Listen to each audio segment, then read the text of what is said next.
el cáncer es más inmunogénico, por lo tanto responde mejor a las terapias inmunes.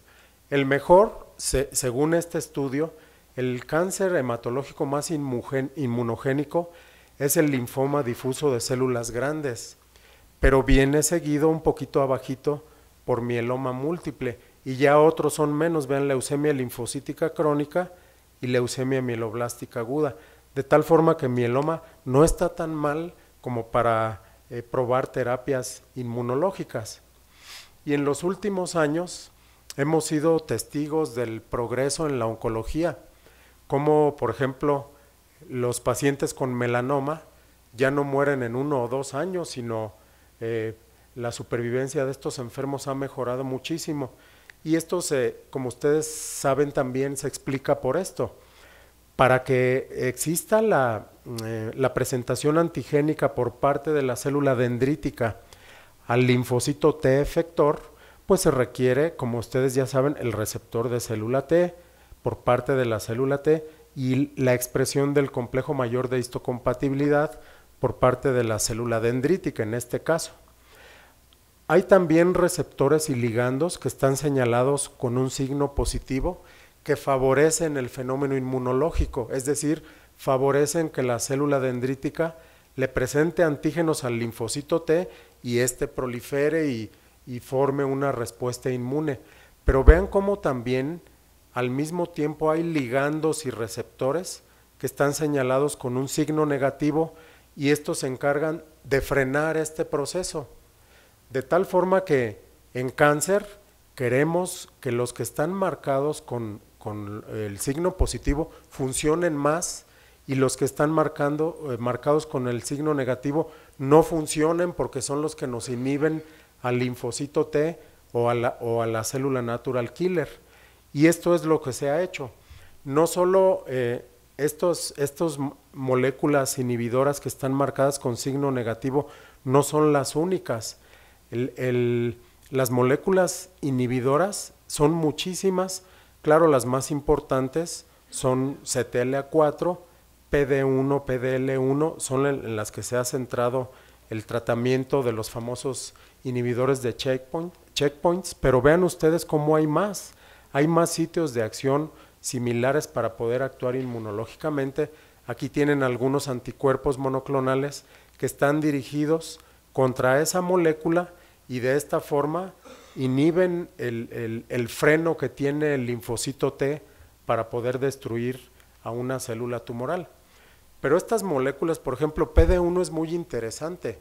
PD1 no solo es importante en los linfocitos T, sino también en los linfocitos B. Vean, una célula normal, un linfocito T normal, señaliza por su TCR y activa todas estas vías de señalización que ustedes ya conocen, RAS, fosfoinositol 3 sinasa, etcétera, y todo termina pues para que el linfocito prolifere, tenga una función efectora y nos defienda del cáncer y de infecciones. Y el linfocito B igual, a través del BCR, estimula varias vías de señalización muy parecidas, todo esto para secretar anticuerpos, para proliferar, etcétera. Pero también tienen el freno, expresan ambos linfocitos PD1, la molécula inhibidora, que se comunica o se continúa con una proteína adaptadora que ustedes ven ahí que se llama CHP2 y esta es la que inhibe la señalización en ambas células, de tal forma que el inhibidor frena todas estas vías de señalización del linfocito T, pero también del linfocito B. Y si nosotros, si la industria crea anticuerpos contra esto, va a estar inhibida esa función, hablando de cáncer, que ahorita es lo que vamos a ver. ¿Qué pasa en cáncer? Pues en cáncer lo que sucede es que el linfocito T, como ya vimos, expresa PD1, pero la célula tumoral expresa también sus ligandos y ese es el problema. Muchos de los cánceres que expresan estos ligandos de estas moléculas inhibitorias, pues es la explicación de la resistencia a muchos de los tratamientos, incluso de los más novedosos, por ejemplo en mieloma múltiple. En cáncer también no solo es la célula tumoral la que inhibe por medio de estas moléculas a la célula natural killer y al linfocito T, como ven aquí. Vean cómo también la célula dendrítica expresa ligandos, en este caso de la molécula PD1, de tal forma que hay una interacción entre célula tumoral, célula dendrítica, linfocito T y célula natural killer, todo inhibido por la célula tumoral. Y no solo eso, también en este juego entran las células T reguladoras que están muy activas. Cuando están activos PD1 y PDL1, el ligando y el receptor, también la célula T reguladora está activada. Es decir, predomina un ambiente inmunosupresor, supresor de la respuesta inmune antitumoral que ustedes pueden ver aquí con la célula T reguladora. ¿Qué pasa si damos, por ejemplo, tratamientos anticuerpos monoclonales, por ejemplo, para PD1? Pues que bloqueamos esta vía inhibitoria en la célula T, en contacto con la célula tumoral, obviamente, bloqueamos también la vía de la célula tumoral en contacto con la célula dendrítica y con el linfocito T, y no solo eso, al inhibir esta vía principal, también vamos a suprimir a las células T reguladoras. Hoy en día hay muchos anticuerpos monoclonales. Sin embargo, por ejemplo, estos dos, nivolumab, pembrolizumab, son los más avanzados ya en otras neoplasias, incluyendo en neoplasias hematológicas. Pero ¿qué hay en mieloma múltiple? En mieloma múltiple pues ya tenemos inhibidores de proteasoma de primera, segunda, tercera generación, IMiDs de primera, segunda, tercera generación. Tenemos un inhibidor de la desacetilación de histonas también ya probado, o sea, ya hay muchas terapias. Pero hay pacientes que son refractarios a todo esto ya, y esos pacientes tienen la probabilidad de vivir de cuando mucho 3 meses, 6 exagerando.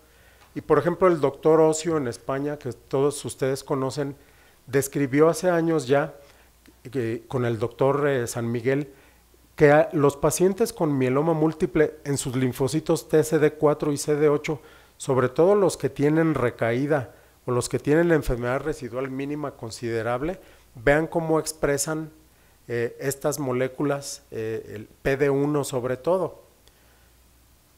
De tal forma que estos pacientes que expresan PD1 pueden ser tributarios a estos tratamientos que estamos mencionando. Y ellos en sus primeros ensayos, en este caso, por ejemplo, con pembrolizumab, vean, este es un ejemplo de una paciente de 49 años de edad, está multitratada, ya le dieron de todo, panovinostat, incluso entró al protocolo de San Miguel de panovinostat, bortezomib, volvió a recaer, le dieron pomalidomida dexa, volvió a recaer, poliquimioterapia, de estas poliquimioterapias que se usan en leucemia de células plasmáticas, volvió a recaer, entró a un protocolo de investigación con una droga nueva, volvió a recaer, otra droga en investigación volvió a recaer, como ven ustedes. Esta es la proteína M y cuando sube es que recae y abajo está la hemoglobina. Baja la hemoglobina y sube la proteína M. Luego le dan bendamustina, bortezomib y dexametasona, mejora un poco pero vuelve a recaer. Total, una paciente súper recontra refractaria, le dan el pembrolizumab combinado con lenalidomida y dexametasona y disminuye todo el componente M, sube su hemoglobina y de aquí vienen ya todos los estudios que ustedes ya conocen en mieloma múltiple. El primero fue el Keynote 23, que es específico de mieloma múltiple refractario, refractario a más de 2 tratamientos, incluyendo IMiD e inhibidor de proteasoma. Entonces combinan pembrolizumab a una dosis fija de 200 cada 2 semanas y la dosis tradicional de lenalidomida y dexametasona.